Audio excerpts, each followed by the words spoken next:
Now that we've talked about given events, we can actually talk about what we call dependent events. When you have two events that affect each other, they're called dependent. Or in other words, two events are dependent if the event's occurrence of one of them has an effect on the probability of the other. This is usually when something happens without replacement. So that means, let's say you have 5 different boxes of juice.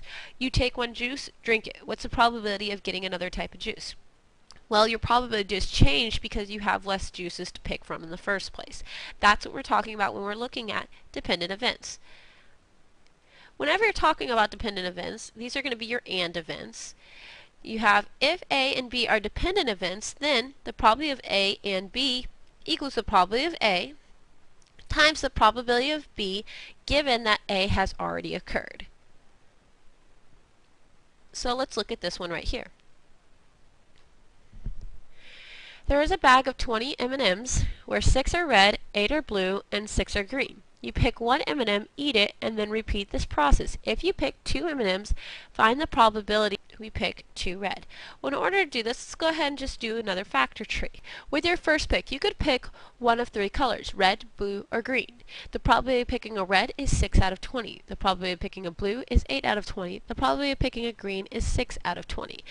So whatever you picked, you went ahead and ate. So that means you now have one less M&M to pick from. So let's say on our second pick, if we've already picked a red, we're going to pick another red. Well, if you're going to pick another red, you're going to have one less red to pick from. So instead of having 6, you now have 5. Well, also, you already ate one M&M, so you have one less in the total also. So it's going to be 19 instead of 20. So what if you ate a red, but then you want a blue? Well, was the blue one affected? No. So that means you still have a total of 8 blues, but the total itself was affected because you took one out of the bag. So that means it's going to be 8 out of 19. Green, yet again, the green wasn't affected, so you still have all of your 6, but you have only 19 M&Ms left, and so on. You're going to notice that we did this for all of our tree. So if we want to find the probability that you picked 2 red. So that means you're going to have the probability of picking a red and then another red. So we want the probability of picking a red times the probability of picking a red given you've already eaten one of the reds. Well, the probability of picking a red we know is 6 out of 20. Times the probability of picking a red given you've already eaten one of the reds. Well, if you've already eaten one of the reds, instead of having to pick from 6, you now only have 5. Well, yet again, since you've already taken one of the reds out, you no longer have 20 M&Ms to pick from, you only have 19. So when you simplify this, you're going to notice 5 goes into 5 once, 5 goes into 24 times. I'm just simplifying this through. 2 goes into 6 3 times, 2 goes into 4 twice. So when you multiply this through, this simplifies to 3 over 38, or in other words, it's going to be 0.0789.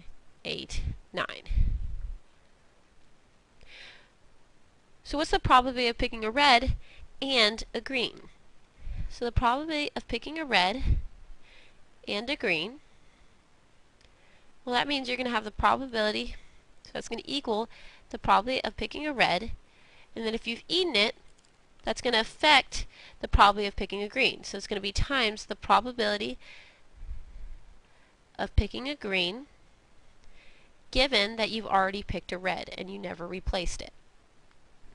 So the probability of picking a red was 6 out of 20. Well, you took one of the pieces out of your options, so that means your 20 goes down to 19. But what did that red one affect how many greens there were? No, so that means you still have 6 greens. And if this is a little confusing, go back up to that chart that we made, and you can see, and you go to each line, and it will show anything that's on the lines you multiply. So with this one we simplify, we can see that 6 and 20 have something in common. They have a 2 in common. Well, 2 goes into 6 3 times, 2 goes into 20 10 times, and so this we can do this again. 2 goes into 6 3 times, 2 goes into 10 5 times. So this, when we go ahead and multiply this, we have 3 times 3 is 9, and 5 times 19 is going to be a total of 95. Or if you go ahead and divide this out, it's going to be 0.0947. So let's look at another example. The ice chest contains 6 cans of apple juice, 8 cans of grape juice, 4 cans of orange juice, and 2 cans of mango juice. Suppose that you randomly select 3 cans in succession. What is the probability of selecting all grapes? Okay, so first thing, I just want to figure out the total number of juice boxes or cans of juice. And the total is going to be 20 because you have 6 plus 8 plus 4 plus 2. So what's the probability of selecting all grape? Well, how many do you want to select? 3. So we want the probability of getting a grape, and a grape. So that means you want the probability of getting a grape times the probability of getting a grape given that you've already pulled a grape out times the probability of getting a grape given that you've already pulled 2 other grapes out. So let's go ahead and simplify this. So the probability of getting a grape, well, it says that we have a total of 8 cans of grape juice. So we have 8 over 20 times the probability of getting a grape given you've already gotten a grape. Well, that means that since you've already pulled out a grape one, we go from 8 to 7 boxes or 7 cans of juice.